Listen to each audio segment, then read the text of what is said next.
Почту России поступило большое количество налоговых писем. Уважаемые адресаты, прошу вас при просьбе почтальона предъявить паспорт, ни в коем случае не отказывать получению, предъявления паспорта, удостоверяющего личность, так как налоговые уведомления рассылаются заказными почтовыми отправлениями. Заказные почтовые отправления вручаются только по извещению формы 22, где вы должны указать свои паспортные данные, расписаться и поставить дату о том, что вы получили почтовое отправление.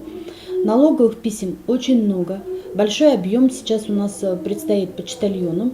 Просим вас с вашей стороны помочь. Сейчас массовое поступление квитанций, началось с квитанций счетов и оплаты, очень большие очереди в отделениях. Тоже люди приходят с квитанциями, по 5-6 квитанций на руках имеют. Имейте, пожалуйста, терпение. Операторы тоже даже технический перерыв делают, только совершенно по необходимости. Обслуживают вас, 12 часов у них смена. Тоже просим отнестись с пониманием.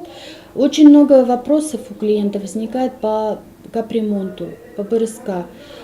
Если у вас какие-то претензии есть, то есть то ли вам суммы вы не согласны, то ли вам квитанция не поступила вовремя или поступила за большой период, обращайтесь, пожалуйста, по Горького, 74, МФУ. Это претензии не к почте, это претензии к тем, кто вам предъявляет счета.